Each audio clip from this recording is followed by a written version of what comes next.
විනාසුර පුරත යන්නට මතී කන අසන්නේ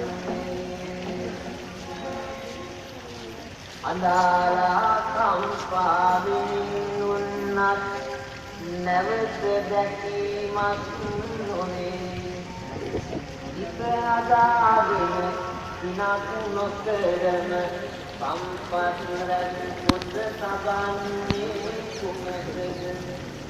අත්හැර දමාන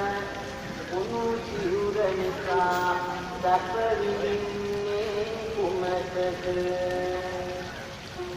ජය ලබාගෙන